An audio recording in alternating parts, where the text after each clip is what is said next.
பேசலாம்.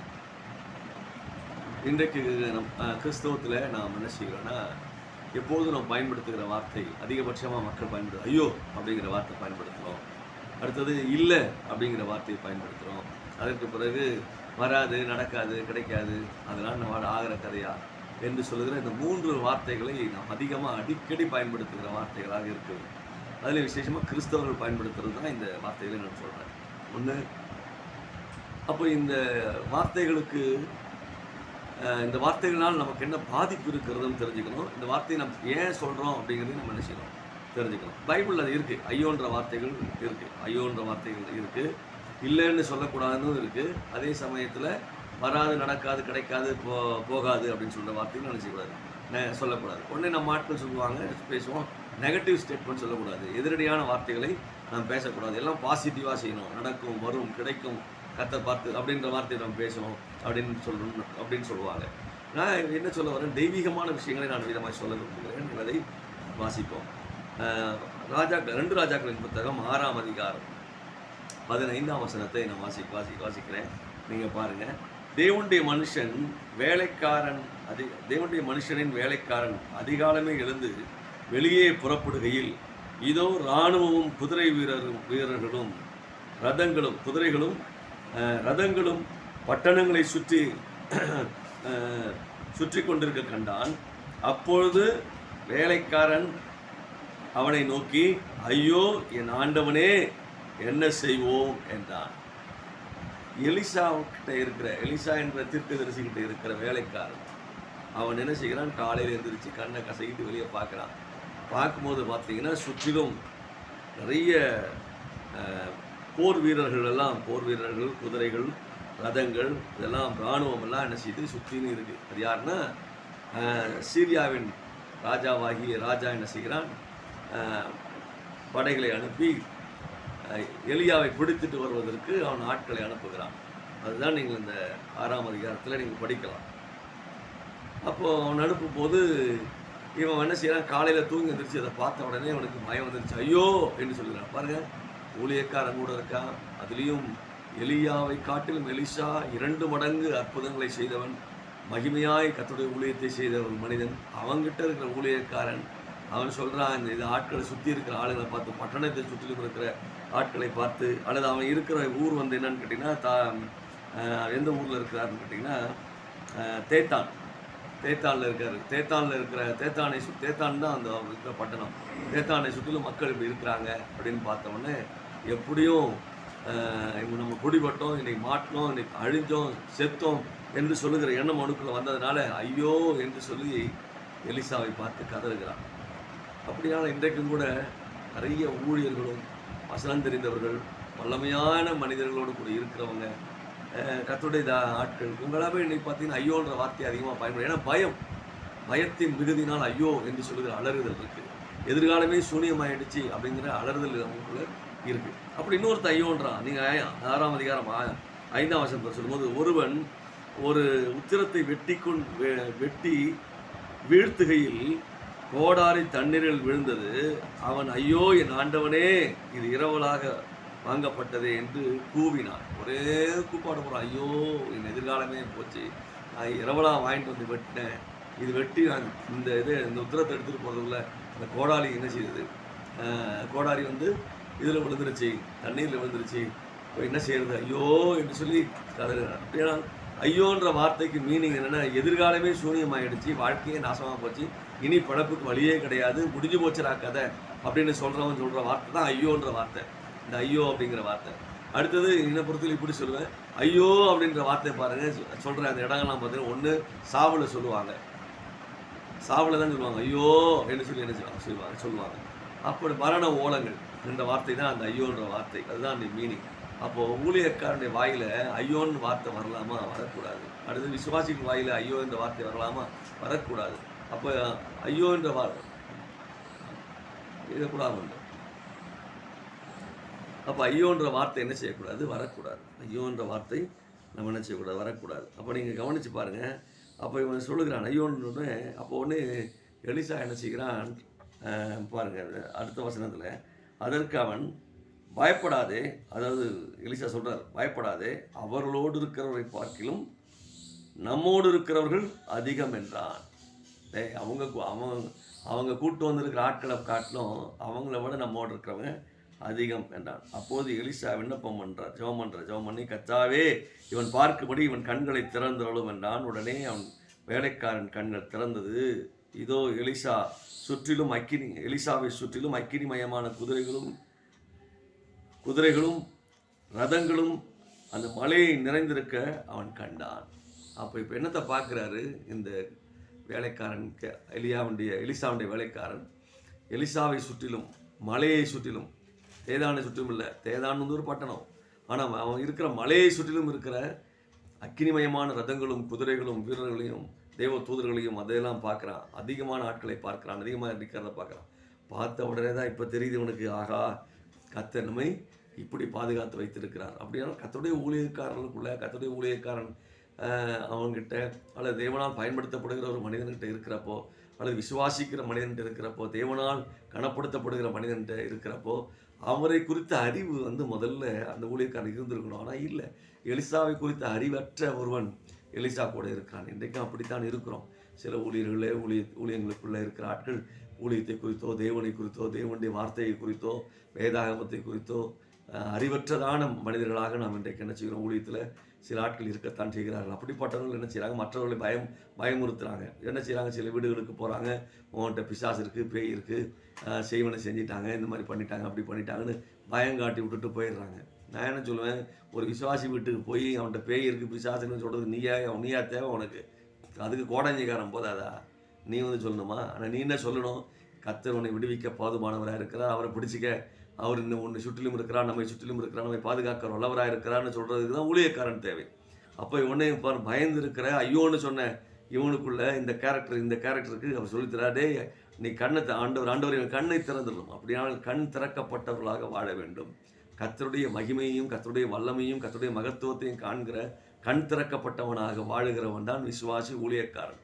அப்போ இப்போ என்னத்தை நம்முடைய கண்கள் எப்படி திறக்கப்படுகிறது? ஐஸ்வர்ய மயக்கத்தினால நாம் மயங்கி இருக்கிறோம், உலக மயக்கத்தினால் மயங்கி இருக்கிறோம்.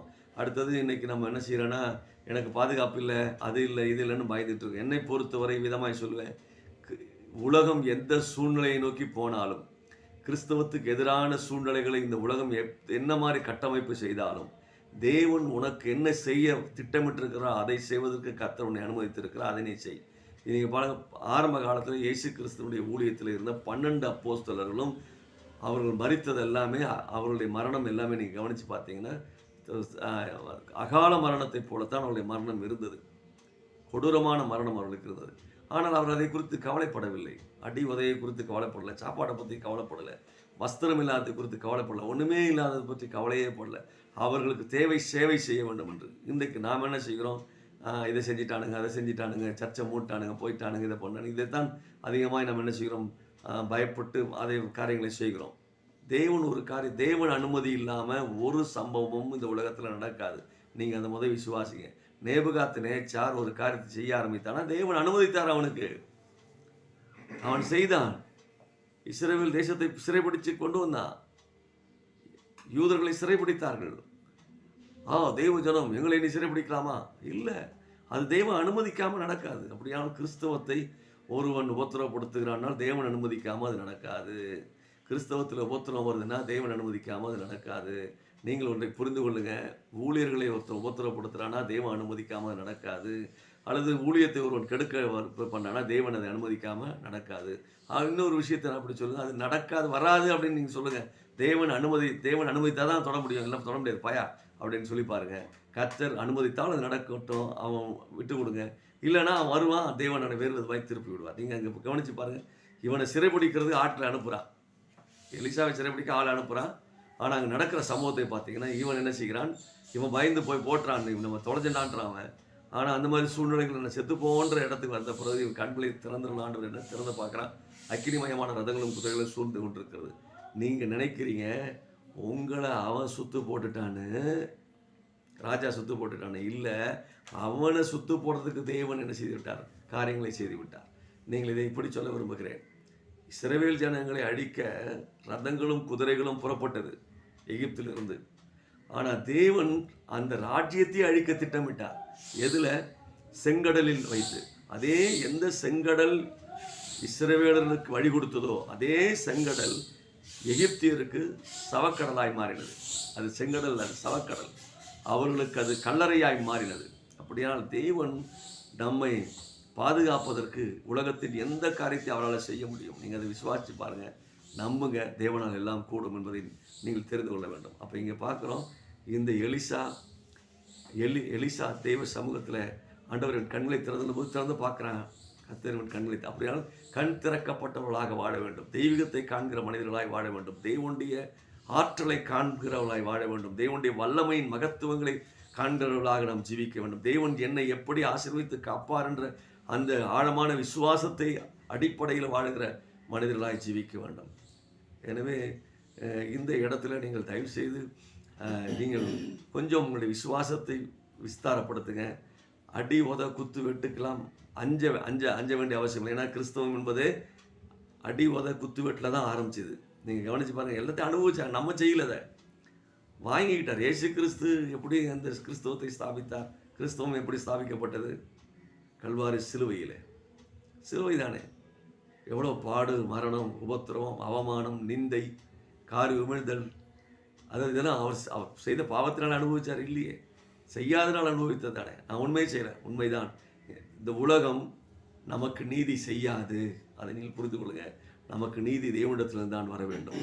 அப்படியால் கிறிஸ்தவம் என்பது சீஷன் என்று சொல்கிறவன் அதாவது சாசனம், மரண சாசனம் எழுதிட்டு வந்தவன் தான் கிறிஸ்தவன். அவன்தான் கிறிஸ்தவன். அதை நீங்கள் புரிந்து கொள்ள வேண்டும்.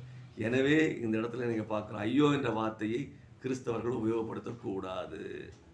ஐயோன்னு சொல்லக்கூடாது. உடனே இப்போ என்ன செய்கிறாரு, எலியா என்ன செய்கிறார், ஜெபம் பண்ணுறாரு. அவர்களுக்கு குருட்டாட்டம் பிடிக்குது. அவர்களை என்ன செய்ய, ஒரு ஆண்டனை கொண்டு போய் கொண்டு போய் சேர்க்குறாங்க. ராஜா அவனுடைய அரண்மனையில் கொண்டு போய் சேர்க்குறாங்க. அந்த அரண்மனையில் கொண்டு போய் அவனை சேர்த்த விட்டு அவன் மயக்கம் தெரிகிறது. தெரிஞ்ச பிறகு பார்க்குறான், ஐயோ நம்ம எங்கே வந்துட்டோம், ராஜா அரண்மனைக்கு வந்துட்டோம்டான்னு. உடனே ராஜா எலிசாட்ட கேட்குறான், என்ன செய்யலாம் அப்படின்னு. அவனுக்கு சாப்பாடு கொடுறான். முதல்ல அவனை கொண்டுட்டுமா, இல்லை நீ அவனை பிடிச்சிட்டு வந்தேன், நான் தானே பிடிச்சிட்டு வந்தேன், நீ கொலை செய்வதற்காக அழிப்பதற்காக நான் செய்யலை, அவனுக்கு சாப்பாடு விருந்து கொடுத்தார்கள். விருந்தெல்லாம் சாப்பிட்டு பிடிச்சிட்டு போங்கடான்னு அனுப்பி வைக்கிறான். அதை பாருங்கள், எவ்வளோ டாக்டிக்ஸ் பாருங்கள், சூப்பராக. அவன் அனுப்பி வைக்கிறப்போ அவன் போகிறாங்க, எல்லாம் ராஜாட்ட போகிறாங்க. அது பிறகு அங்கே வசனம் சொல்லியிருக்கு, அதுக்கு பிறகு அவங்க யுத்தத்திற்கு வரவே இல்லையா, யுத்தம் செய்கிறதுக்கு அந்த ஆட்கள் வரவே இல்லை. அதுக்கு பிறகு சமாதானம் ஆகிடுச்சான் தேசத்தில். அப்புறம் அதுக்கு பிறகு இங்கே இருக்குது 23ஆம் வசனம் நினைக்கிறேன், 23ஆம் வசனம் கடைசி பகுதி. சீரியரின் தண்டுகள் இஸ்ரவேலின் தேசத்திலே அப்புறம் வரவில்லை. அதுக்கப்புறம் வரவே இல்லை, தண்டுகள் வரல. அப்படியான யுத்தம் நமக்கு நடக்கக்கூடாதுன்னா நீங்கள் அவன் செய்கிற உபத்திரவத்துக்கு வரான், பாடுகளுக்கு வரான், அடிக்க வரானா ப்ரொட்டஸ்ட் பண்ணி நிற்காதீங்க. உங்களுடைய அன்பை காட்டுங்க, உங்களுடைய தியாகத்தை காட்டுங்க. நீங்கள் செய்ய வேண்டியது அவர்களுக்கு சகல சவரட்சியும் செஞ்சு பாருங்கள். அவர்கள் மனம் திரும்பி இயேசுவை ஏற்றுக்கொள்வார்கள். அதுதான் நமக்கு தெய்வன் கொடுத்துருக்கிற கட்டளை. எனவே ஐயோங்கிற வார்த்தை நம்முடைய அகராதியிலே இருக்கக்கூடாது. ஆமென். இது நம்பர் 1. 2வது, இல்லைங்கிற வார்த்தை இருக்கக்கூடாது. இல்லை, எப்போ பாரு எதுக்கு எடுத்தாலும் இல்லைன்னு சொல்கிற வார்த்தை நமக்கு எப்பயுமே இருக்கு. எதை கேளு இல்லை, எதோ சொல்லு இல்லை, அதெல்லாம் வராது, அதெல்லாம் இல்லை அப்படின்னு சொல்லிட்டு இருப்போம். நீங்கள் கவனித்து பாருங்கள், 4ஆம் அதிகாரம், ராஜாக்கள் 2 ராஜாக்கள் 4ஆம் அதிகாரம் 6ஆம் வசனம். அந்த பாத்திரங்கள் நிறைந்த பின் அவள் தன் மகன் ஒருவனை நோக்கி, இன்னும் பாத்திரம் கொண்டு வா என்றான். அதற்கு அவன், வேறே பாத்திரம் இல்லை என்றான். அப்போது எண்ணெய் நின்று போயிற்று. என்ன, ஒரு தீர்க்கதரிசியின் மனைவி எலிசாட்ட, ஆண்டவனே என்னுடைய வீட்டுக்கு கடன் வாங்கி வச்சுட்டு இறந்துட்டாரு, இப்போ கடன் கொடுத்தவன் என்ன செய்கிறான், எங்கள்கிட்ட ஒன்று பிள்ளையை அனுப்பு வேலைக்கு, இல்லைனா கடனை கொடுன்னு கேட்டுருக்கான், நான் என்ன பண்ணுறதுன்னு தெரியல அப்படின்னு எலிசாட்ட புலம்புறா. அப்போ எலிசா என்ன சொல்கிறாரு, உன்ட்டு என்னமா இருக்குதுன்னு கேட்குறாரு. அப்போ அவட்ட சொல்ல, எனக்கு ஒரு குடம் எண்ணெய் மட்டும் இருக்குது அப்படின்ட்டா. அப்படியானால் அந்த எண்ணெயை உன் வீட்டில் போய் என்ன செய், உள்ளே இருந்து வார்த்துக்கள், எல்லா பாத்திரத்துலையும் வார்த்து அதை வைத்து என்ன செய்வோம், கடன் அடைவி என்று சொன்னார். எனக்கு ஒரு கேள்வி, எலிசா சொன்னதுக்கு ஒரு குடம் எண்ணெய் தான் இருக்குன்னு அதை எப்படி விற்க முடியும், அதை எப்படி வார்க்கிறது அப்படின்னு அவன் கேள்வியே கேட்கல. தேவனுடைய அற்புதத்தை அனுபவிக்க வேண்டுமானால் தெய்வ வார்த்தைக்கு மறுப்பு ஏன் என்று கேள்வி கேட்கவே கூடாது. இயேசுநாதர் வைத்திருந்த 12 பேரும் ஏன் என்று கேள்வி கேட்காதவர்கள், அற்புதங்களை செய்தார்கள். கர்த்தருடைய வார்த்தையை விசுவாசிக்கிற விசுவாசம் ஏன் என்ற வார்த்தை திரும்ப செய்யாது, கேட்காது. கர்த்தர் சொன்னார்னா உடனே கீழ்ப்படிங்க, ஏன்னு கேள்வி கேட்டுட்டு உட்காந்துருக்காதீங்க. இது ஆண்டுடைய வார்த்தை தானா, அது முதல்ல நிதானிங்க. ஆம், இது ஆண்டுடைய வார்த்தை என்றால் அப்படியே கீழ்ப்படிங்க. மனிதனுடைய வார்த்தை அல்ல, தேவனுடைய வார்த்தைக்கு. இப்போ கடவுளுடைய மனிதன் சொல்லுகிறார், உன் வீட்டை பூட்டு, அறை வீட்டை பூட்டு, உன்னுடைய பாத்திரங்கள் எல்லாம் எண்ணெயை வார்த்துக்கள். அதே போல செய்தால் எண்ணெய் எந்தெந்த பாத்திரத்தில் வார்த்தாலும் அந்த பாத்திரம் எல்லாம் நிரம்பி வழிந்தது. ஆனால் பாத்திரம் எண்ணெய் வஞ்சிட்டு இருக்கு. அப்போ என்னென்ன, கர்த்தருடைய ஊழியக்காரன் சொன்ன அந்த வார்த்தையின்படி எண்ணெய்க்கு உயிர் வந்துச்சு சார், உயிர் வந்துடுச்சு. அந்த எண்ணெய் என்ன உயிரடைந்தது, வந்துக்கிட்டே இருக்கு. எண்ணெய் பாத்திரம் உயிரடைந்தது, எண்ணெய் பாத்திரத்தை ஊற்றிக்கிட்டே இருக்கா. இப்போ என்ன செய்யறா, இவளுக்கு ஆசை இருக்குல்ல, இன்னும் கடன் அடைக்கணுமே, தன் பிள்ளையை மீட்கணுமே, நம்ம பிள்ளையை மீட்கணுமே, அவளுடைய ஏக்கமெல்லாம் என் பிள்ளை மீட்கப்படணுமே, கடன் அடைக்கணுமே, வாழ்வு நடத்தணுமே, என் வாழ்க்கைக்கு தேவையே என்று சொல்லி அவள் அதை கருத்தாய் செய்தா. அக்கம் பக்கத்தில் போய் எல்லாத்தையும் பாத்திரத்தை கேட்டு வாங்கடா, யார் யாரெல்லாம் கொடுப்பாங்களோ எல்லாத்தையும் கேட்டு வந்து வச்சுட்டா வீட்டில். அந்த வீட்டில் எவ்வளோ பெரிய வீடுன்னு தெரியாது, ஆனால் வீட்டில் எல்லாத்தையும் வச்சாச்சு. எண்ணெயை வார்க்கிறா நிறைஞ்சிக்கிட்டே இருக்கு. திடீர்னு திரும்ப கேட்குறான், இன்னும் எங்கேயா போய் வாங்கிட்டு வாடா பாத்திரத்தை என்று அனுப்பும்போது அவன் பையன் சொல்கிறான், ஒருத்தன் சொல்கிறான், அம்மா பாத்திரம் எங்கேயுமே இல்லை என்று சொல்லி இல்லைன்னு இவன் சொல்கிறான். இல்லைங்கிற வார்த்தை சொன்ன உடனே பாத்திரத்தில் உயிரற்று போய்விட்டது, பாத்திரத்தின் எண்ணெய் நின்று போய்விட்டது. இவன் மட்டும் அன்னைக்கு இல்லைன்னு சொல்லாமல், இல்லைன்னு சொல்கிற வார்த்தையை பயன்படுத்தாமல் அந்த பாத்திரத்தை அவன் அப்படியே வச்சுருந்தானா, இதை விற்க அதாவது எண்ணெயை விற்று கொடுக்க இந்த பாத்திரத்தில் வார்த்துக்கிட்டே என்ன செய்திருக்கலாம், இருந்திருக்க வாய்ப்பு இருக்கிறது. எண்ணெய் நான் அப்படி யோசிக்கிறேன், அது எஸ்ஆர்னோ எனக்கு தெரியாது, ஆனால் அப்படி இருந்திருக்கலாம் மேபி. அப்போ இவன் இல்லைன்ற வார்த்தையை சொன்ன உடனே அந்த பாத்திரத்துக்கு கேட்டுருச்சு, எண்ணெய் நின்று போய் விட்டதாம். அப்படியானால் கர்த்தருடைய ஆசீர்வாதத்தையும் கர்த்தருடைய வாக்கு தத்தத்தையும் கர்த்தருடைய அதாவது உயிருள்ள அந்த தெய்வ செயலையும் நிறுத்துறது இல்லைன்ற வார்த்தை. நீ இல்லைன்னு சொல்லிக்கிட்டே இரு, உன் வாழ்க்கையில் சூனியமாகவே போயிட்டுருக்கும், ஒன்றும் இல்லாமலே போயிட்டுருக்கும், எதுவுமே இருக்க. தேவன் ஒரு காரியத்தை உனக்கு செய்ய மாட்டார். இல்லைங்கிற வார்த்தையை சொல்லாதீங்க. உங்கள் அகராதியிலிருந்து உங்கள் வாழ்க்கையிலிருந்து இல்லைன்னு சொல்லாதீங்க. அப்போ நான் என்ன சொல்லட்டும், இல்லாதது தேவை வரும்போது சொல்லுங்கள், கர்த்தர் பார்த்து கொள்வார்னு சொல்லுங்கள், பார்க்கலான்னு சொல்லுங்கள் அப்படின்னு சொல்லி அனுப்புங்க. கர்த்தர் தருவார்னு சொல்லுங்கள், கர்த்தர் தர முடியும் அப்படின்னு சொல்லுங்கள்.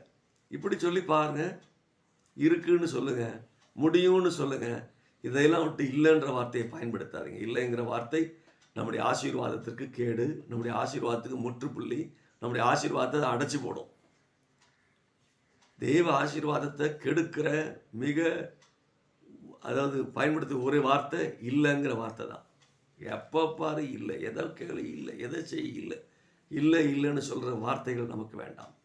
முதல்ல ஐயோ சொல்லாதீங்க, அது சாபம், அதை சொல்லாதீங்க. அதுக்கு பதிலாக நீங்கள் என்ன சொல்லணும், என்ன செய்யணும், எப்படி இருக்கணும், கண் திறக்கப்பட்டவர்களாய் வாழணும். எல்லாத்தையும் எல்லாரும் கர்த்தர் அறிந்திருக்கிறார், தேவனால் அறியப்பட்டிருக்கிறோம் என்று சொல்ல வேண்டும்.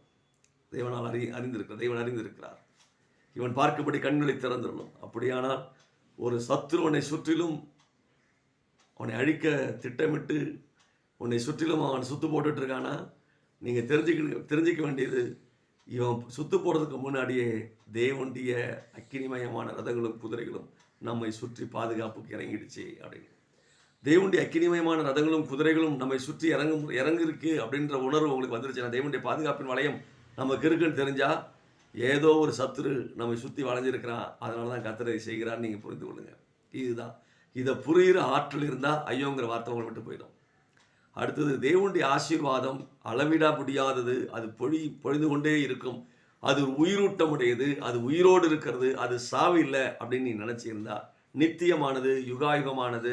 என் குடும்பத்தில் தேவனுடைய ஆசீர்வாதம் இருக்குன்னா அது யுகாயுகமாக இருக்கும், நித்தியமாக இருக்கும், அது நிறுத்த முடியாதுன்ற அறிவு உனக்கு இருந்தால் இல்லைங்கிற வார்த்தையை தூக்கி எறிங்க. இதை செய்துட்டிங்கன்னா நீங்கள் ஆசீர்வாதமாக இருப்பீங்க. மூணாவது என்னன்னு தெரியுங்களா, மூன்றாவது காரியம் யோவான் 6ஆம் அதிகாரத்துக்கு திருப்புங்க. அப்போஸ்தலர்களுக்குள்ளே இருந்தது. யோவான் 6ஆம் அதிகாரம்.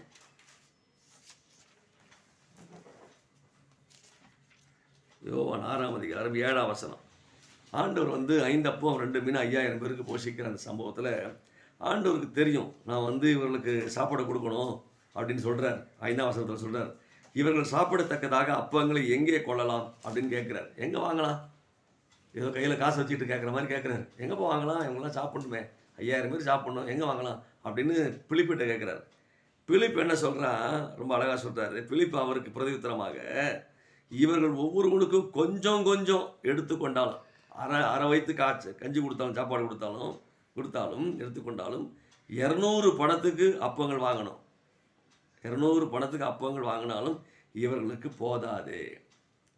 போதாது, வராது, கிடைக்காது, நடக்காது அப்படிங்கிற வார்த்தை அப்போஸ்தலர்களுக்குள்ளேயும் இருந்துச்சு. இயேசுநாதர் கூட இருந்தவனுக்கு இருந்துச்சு. போதாது. இயேசுநாதர் இன்னார்னு தெரிஞ்சு வச்சுருந்தா, அவரை பற்றி அறிவு அவனுக்கு இருந்திருந்தா, உம்மால கூடும் அப்பங்களை என்ன செய்ய முடியும், கொடுக்க உம்மால முடியும் அப்படின்னு அவன் என்ன செய்யிருப்பான், சொல்லியிருப்பான்.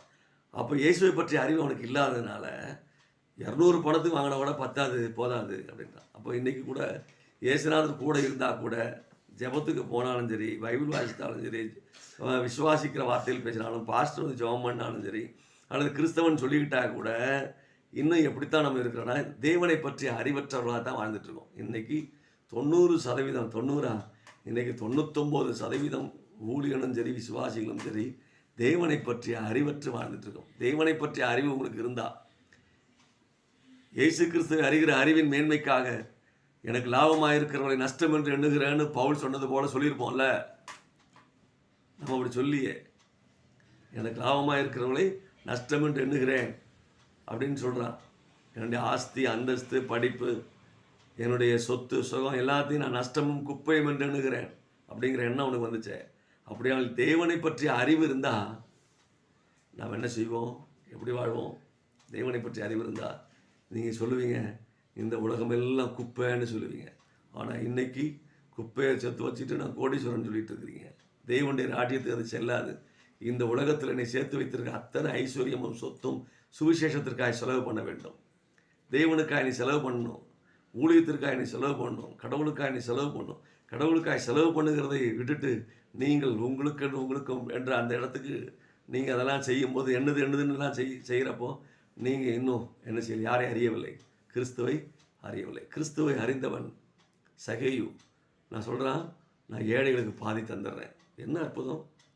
இயேசுவை கண்டவன் சொல்கிறான், பார்த்தோன்னே பாதி தந்துடுறேன். அப்புறம் சொல்கிறான், ஒருத்தட்ட 1 வாங்க நான் 4 திருப்பி கொடுத்துட்றேன். இதுதானே இயேசுவை பார்த்ததுக்கான அடையாளம். எத்தனை அற்புதம்! ஆனால் இன்றைக்கு கிறிஸ்தவத்தின் அவல நிலை, கிறிஸ்துவை வைத்து ஊழியத்தை வைத்து பிழைப்பு நடத்துகிறோமை தவிர, வருத்தத்தோடு சொல்கிறேன், பிழைப்பை நடத்துகிறோமை தவிர கிறிஸ்துவுக்காக இழந்தவர்கள் என்று சொல்கிறது என்ன இருக்குது?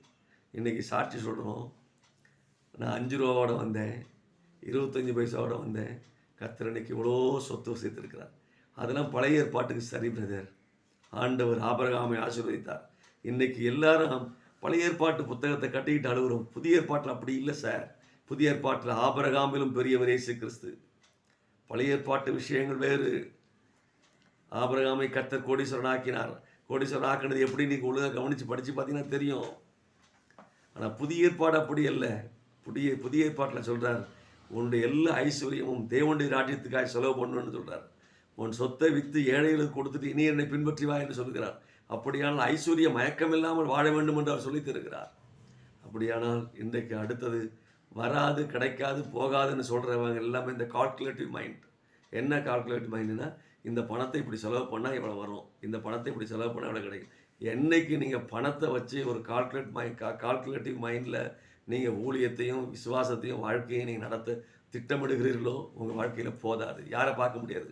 தேவனுடைய அற்புதத்தை காண முடியாது. 5 அப்பம் 5000 பேரை போஷிக்கும் என்று சொல்லுகிற அறிவும் அந்த ஆற்றலும் அந்த தன்மையும் நமக்குள்ள நடக்காது. தேவனால் நீங்கள் போஷிக்கப்படவில்லை, உங்கள் சொந்த முயற்சியினால் நீங்கள் சாப்பிடுறீங்க. நீங்கள் தேவனால் நடத்தப்படவில்லை, உங்கள் சொந்த முயற்சியினால் நடத்தப்படுறீங்க. உங்கள் சுயம் உங்களை நடத்தி கொண்டிருக்குது. தேவனால் நடத்தப்படுகிற எந்த மனுஷனும் போதாது, வராது, கிடைக்காதுன்னு சொல்ல மாட்டான். கடைசி சொல்லுவான், கர்த்தர் எல்லாத்தையும் பார்த்துக்குவார்.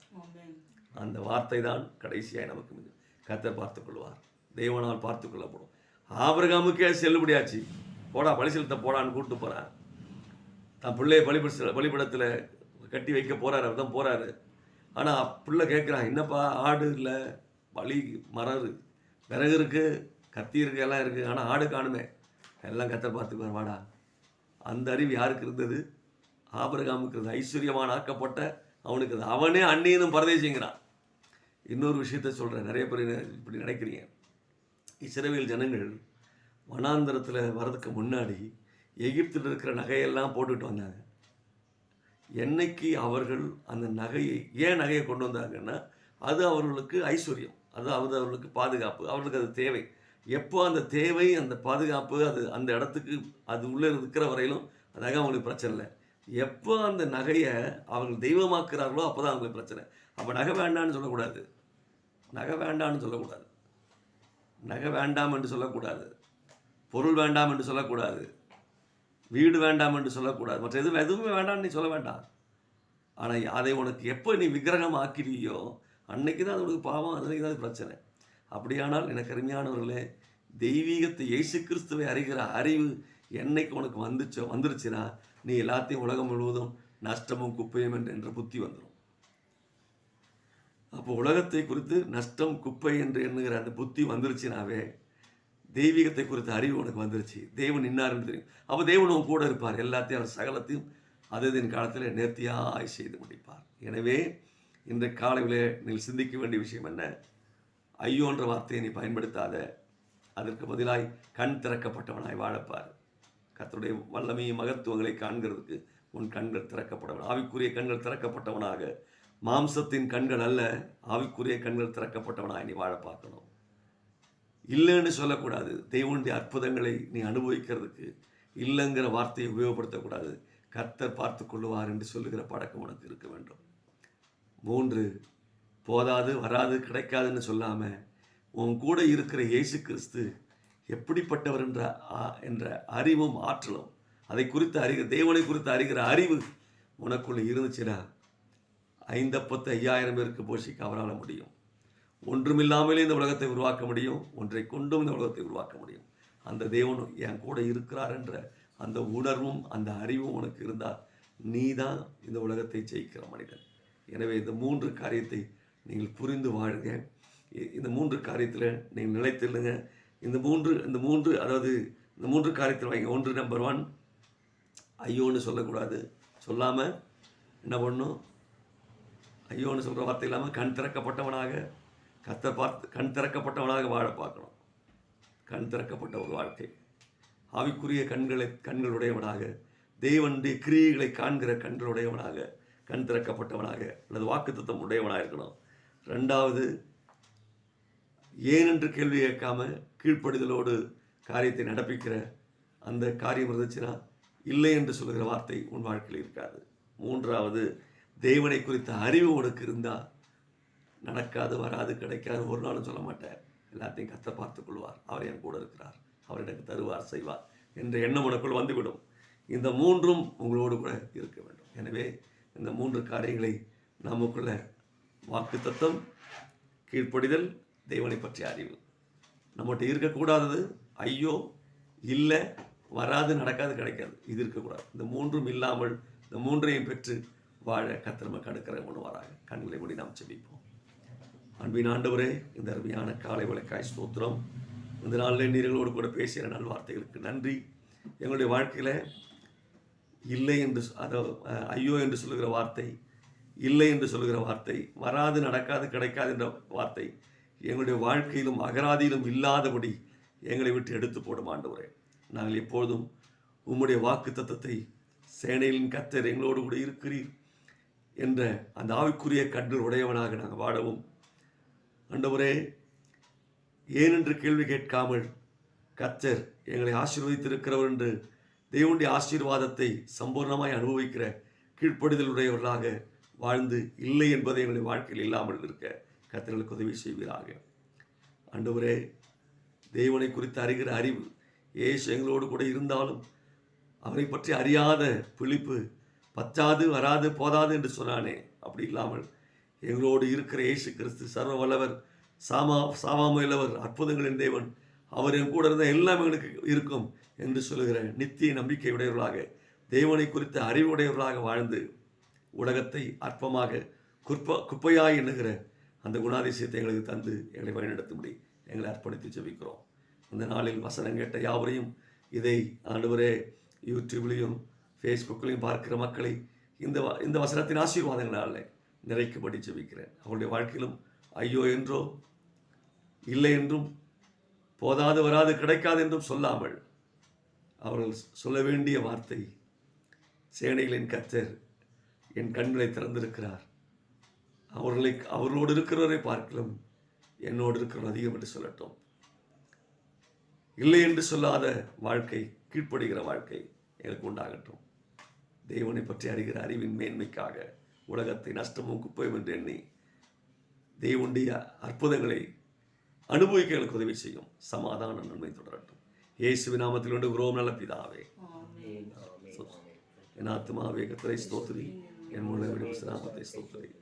ஆத்மாவே கர்த்தரை ஸ்தோத்திரி. நம்முடைய பிதாவாகிய தேவனுடைய அன்பும் கர்த்தராகிய இயேசு கிறிஸ்துவின் கிருபையும் சமாதானம் பரிசுத்த ஆவியானவருடைய அன்பின் பாதுகாப்பு நம் அனைவரோடும் உலகத்தில் சகல பரிசுத்தவான்களோடும் கர்த்தர் ஒருவரைக்கும் நீங்காதிருப்பதாக. அல்லேலூயா, அல்லேலூயா.